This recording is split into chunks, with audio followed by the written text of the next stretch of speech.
Hi again, I'm Bob Cusack, editor-in-chief of The Hill, and we're here with Mark Penn, extraordinary pollster, and it's that time where we go over the end of the year data, Mark. And if you had one word to describe what you found on this polling data, what would it be?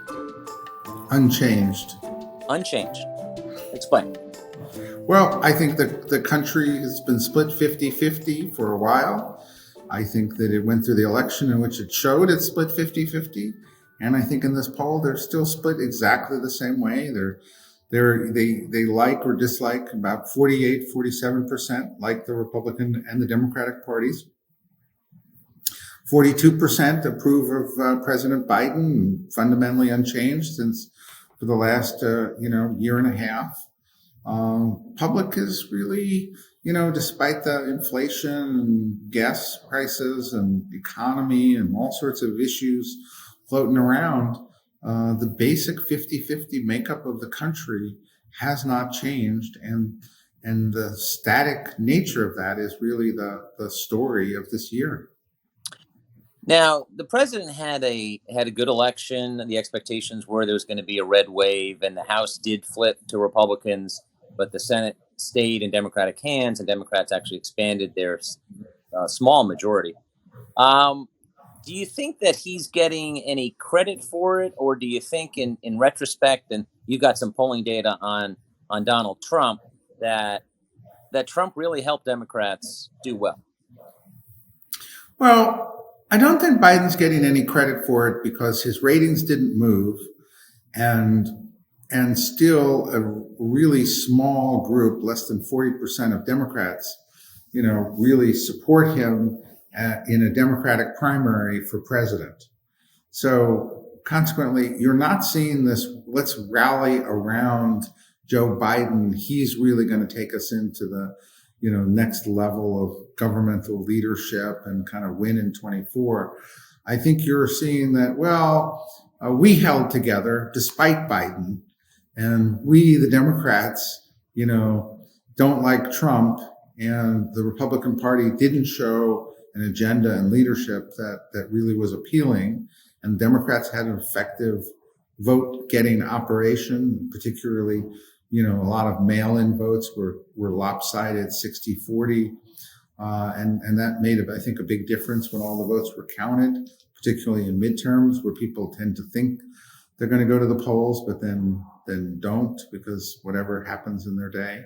So I think Biden's ratings moved like a point. I think he's still seen as a president who's not quite up to the job, and someone who can't win re-election, and that's somebody who served the purpose of taking us away from Trump. But I think that the country is looking for some new leadership here. And on the economy, obviously Biden did better, and Democrats did better than anticipated. But the economy is going to be very important. And with kind of most people thinking we're either in a recession, 4 or 5, basically, or we're heading into one, does Biden, if he's going to run, and the White House keeps saying he's going to run, just turned 80, do you think that they're going to have to make some substantial progress, because these numbers that you have don't suggest a 2-term president? Well, not if it's the economy, stupid. Right. If it's the economy, stupid, with 60% saying the economy, 61, I think, percent saying the economy's in the wrong direction, with 50% saying that they're worse off. Obviously, the problem is that there's no effective opponent to Joe Biden. And look, most people see the media as helping Joe Biden. We found a shocking lack of people knowing basic facts about some of the issues or problems. We did see some recovery from the kind of the summer when everyone could see the gas prices and food prices for themselves. But if there's an effective opponent, a Republican who's more likely than not Donald Trump, the chance of Joe Biden getting reelected, unless he fundamentally has an incredible economic recovery, would be minimal.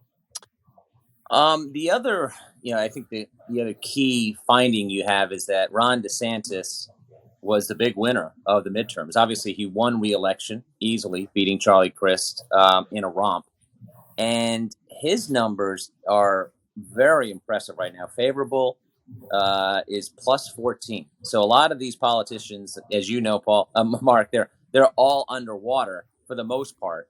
But DeSantis is in double digits. That's a really good sign. But maybe also is he peaking too early? What do you think?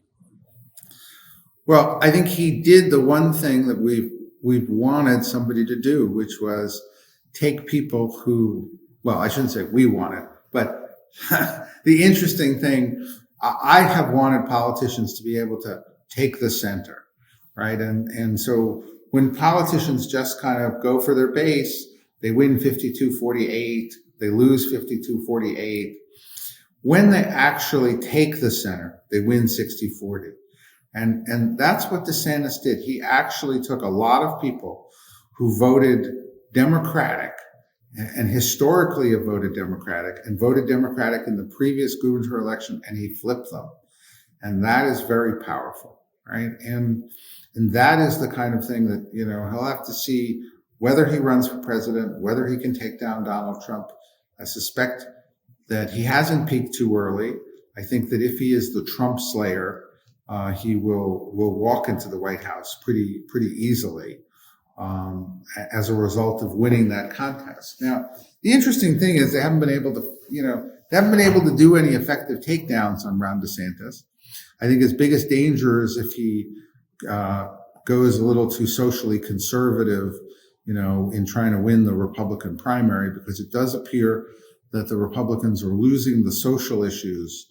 Well, with the exception of minors having gender, drugs, and surgery, I think the Republicans are largely losing abortion, gay marriage, and the general notion that they're socially too conservative.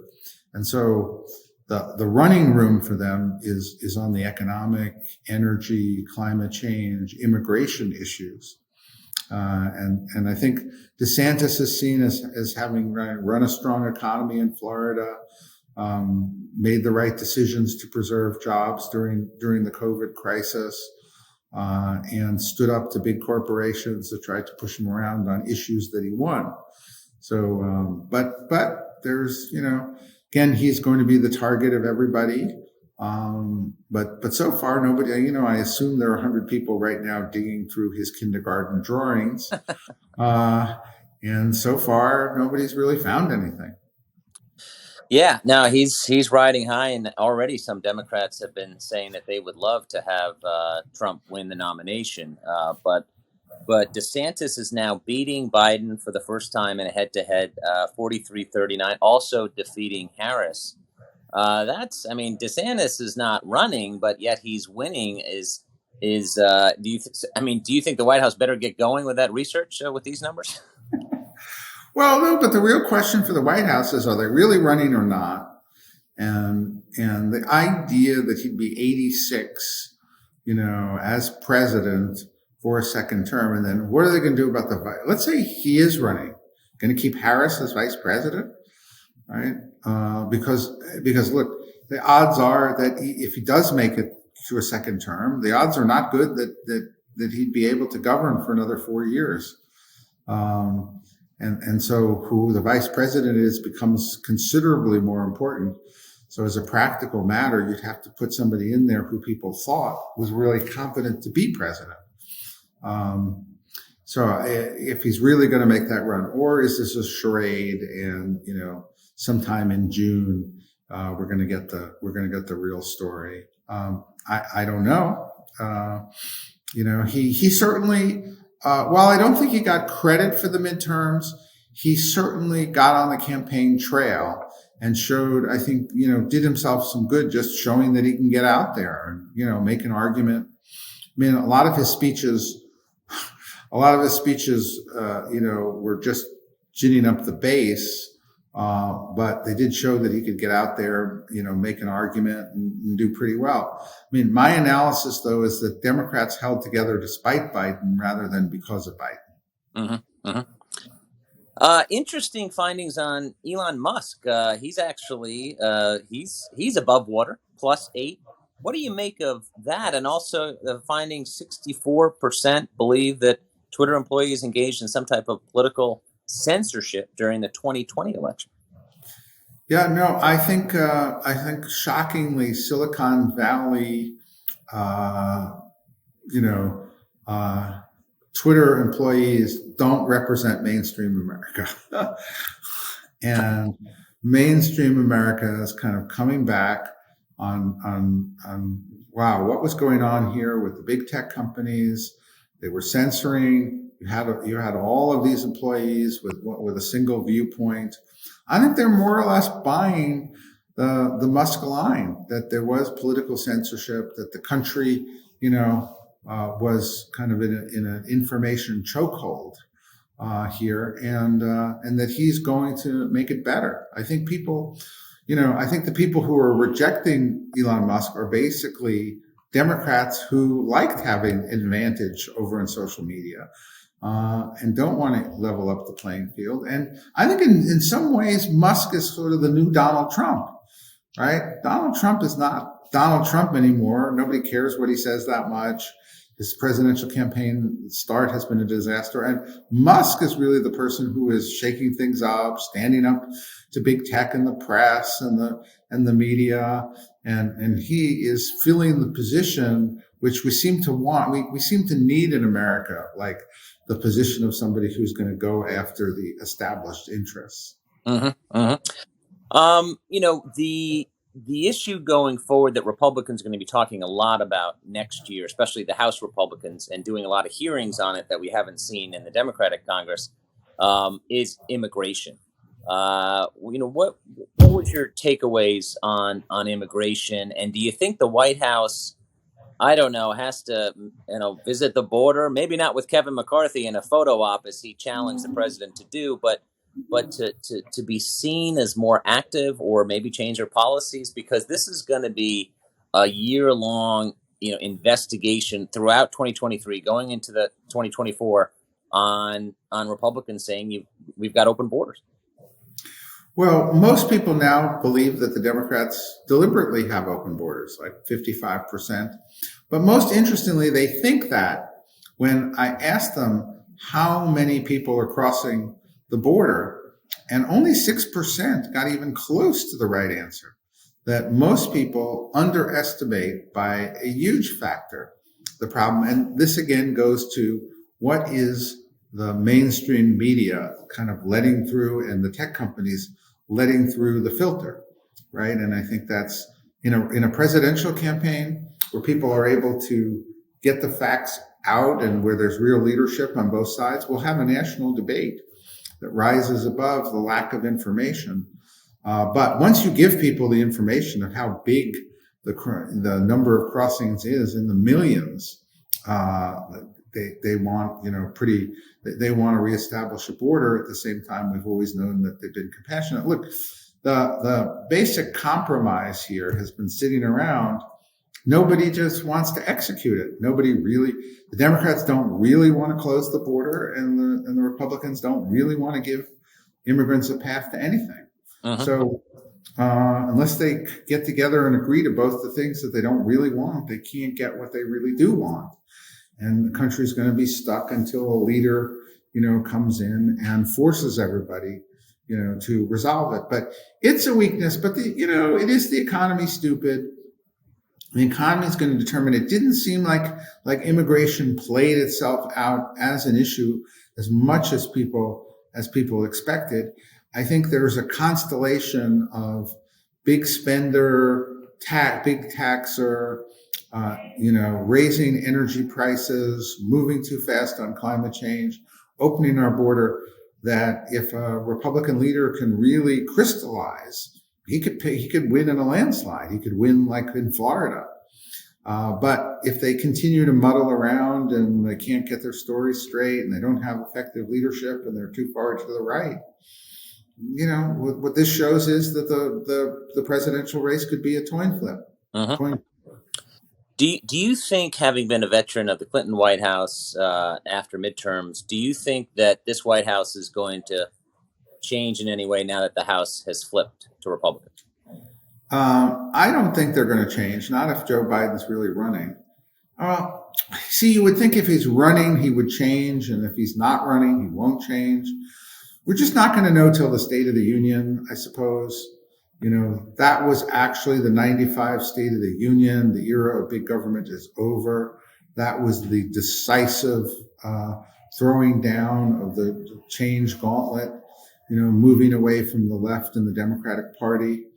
I just don't sense this because there's no change in chief of staff so far. There's no new group coming in. There's nothing that signals that, well, the president knows that you can't win with a 42% or 43% job rating, that you can't get reelected with that, and that you're going to have to appeal to a broader segment. There just doesn't seem to be that kind of push. He goes out there with this same lack of reality in what he says, and it's not effectively questioned because there is no effective question. I mean, it's really surprising he has gotten this far, this long, without ever having to answer the Hunter Biden questions in any serious way. And it'll be interesting to see if the Republicans can force real answers, to the questions. We still have in our poll that a majority of Democrats believe the Hunter Biden laptop is Russian disinformation. Uh-huh. So I think even the Hill journalists now know that it is not Russian disinformation. But you look at the disconnect here in terms of the information people get. And why is that? It's because that's what he said during the last presidential debate. And he's never had to actually answer a question about these business interests. And it's astounding that he's gotten this far without that. Well, and it's interesting. Your poll also found 63% believe the mainstream media supports political censorship. So I think it is going to be a challenge. And obviously, there have been more investigative reports about the laptop. And it's certainly James Comer and Jim Jordan are going to do extensive oversight of that. And it's going to be interesting to see what they uncover and how the media covers or doesn't cover it. But that's going to be a leading thing. I just wanted to get your kind of closing thoughts as we head into the holidays and the new year and where the kind of state of politics is. Well, I think politics is going to be boring for a bit, right? I mean, Elon Musk is kind of more interesting than anything Biden or Trump have to say right now. I think the country sort of said, hey, we're divided. We've moved the Republicans over to Congress. The Republicans can't get together, behind there. The administration can't decide whether they're in the center or to the left. Joe Biden can't decide whether he's running for sure. And we're not going to know any of this for months. And then the Fed is in here trying to wreck the economy with chemotherapy for the economy. And so I think the Fed is going to be interesting. I think Elon Musk is going to be interesting. But come June, maybe May, when we find the real decisions, who's running, who's not, who's opened up presidential campaigns, who's going to be in those presidential debates. The second half of this year is going to be incredibly exciting. Yes, it is. Very good stuff. Thanks, Mark. Thank you.